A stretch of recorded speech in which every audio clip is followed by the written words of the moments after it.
I bet you didn't know this about Rasta men and women in Jamaica.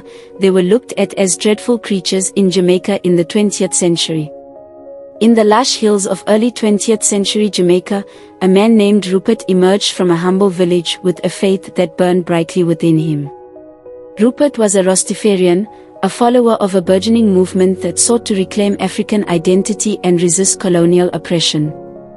His dreadlocks, long and unshorn, marked him as a disciple of Haile Selassie I, the Ethiopian emperor revered as the returned Messiah. However, in a society fraught with prejudice, Rupert's faith made him a target. The Rastafari movement was in its infancy, a time when Rasta men and women were often scorned and hunted by security forces. Policemen viewed them as criminals, their locks and lifestyle misinterpreted as signs of rebellion and delinquency. Rupert lived this harsh reality daily, his existence a constant struggle against the oppression that sought to silence his beliefs. Rupert's home was a small, weather-beaten shack on the outskirts of Kingston, surrounded by the vibrant flora of the Jamaican countryside. His sanctuary was modest, but within its walls, the spirit of Rastafari flourished. The walls were adorned with images of Haile Selassie, Marcus Garvey, and Bob Marley. The scent of burning herbs wafted through the air, used in meditation and worship. Despite the serenity of his home, Rupert's life outside was perilous. The police patrolled the streets with an aggressive presence, their eyes filled with suspicion. Rupert learned to recognize the sound of their engines, his heart racing with every distant rumble. He knew the alleys and hidden paths of Kingston like the back of his hand, each one a potential escape route. Rupert's closest friend was Winston, a fisherman who did not follow the Rastafarian faith. Despite their differences, Winston and Rupert shared a bond forged in mutual respect and understanding. Winston admired Rupert's resilience and conviction, while Rupert valued Winston's loyalty and support. "Rupert, me brother," Winston would often say, his voice a steadying presence.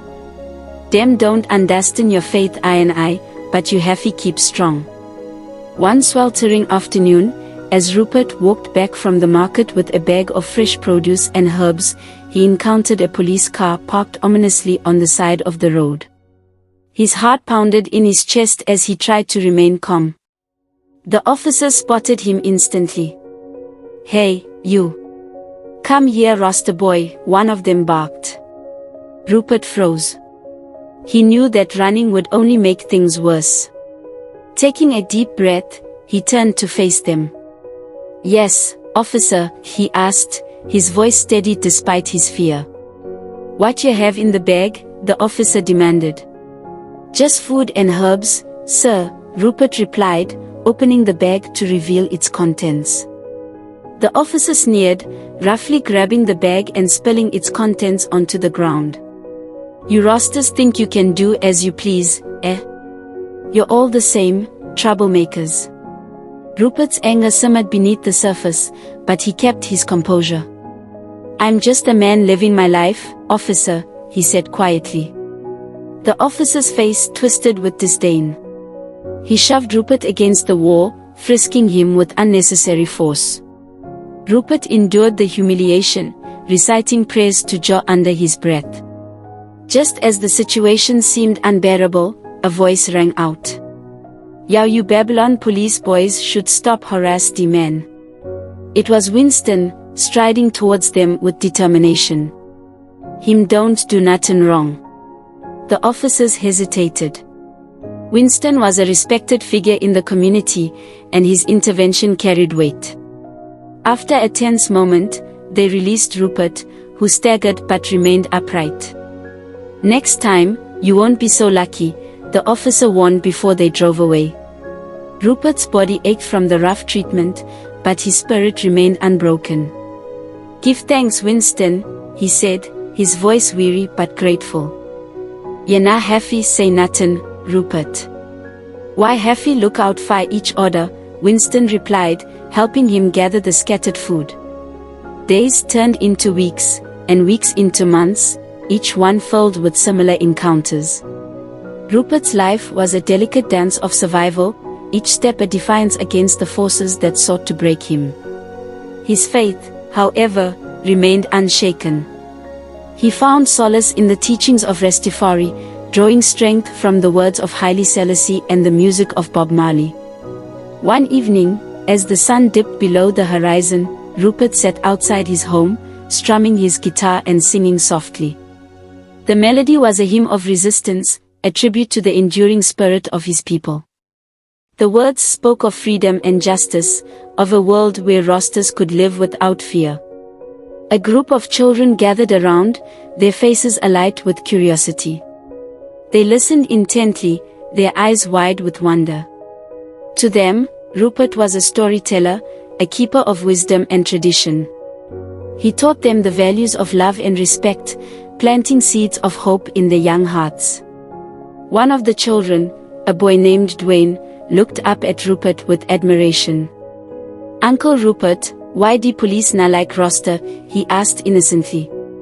Rupert sighed, setting down his guitar. "It's because them na understand we way of life, Dwayne. Fear and ignorance breed hatred. But we have to show them that love and unity are stronger than any force." The boy nodded, his eyes thoughtful. "Me want be like you when me grow up," he declared. Rupert smiled, his heart swelling with pride. "You can be anything you want, Dwayne. Just remember fi always follow your heart and stand up for what is right." As the years passed, Rupert's struggle remained, but so did his resilience. He watched as the younger generation, inspired by the words and deeds of men like him, began to question the prejudices of the past. Slowly but surely, the walls of ignorance and fear began to crumble. Rupert lived to see a day when Rastas were no longer hunted and scorned, when their contributions to Jamaican culture were celebrated rather than vilified. He watched with pride as Dwayne, now a young man, embraced the Rastafari faith and continued the fight for justice. One evening, as Rupert sat on his porch, the sound of reggae music drifting through the air, Winston joined him. They sat in companionable silence, the weight of their shared history a comforting presence.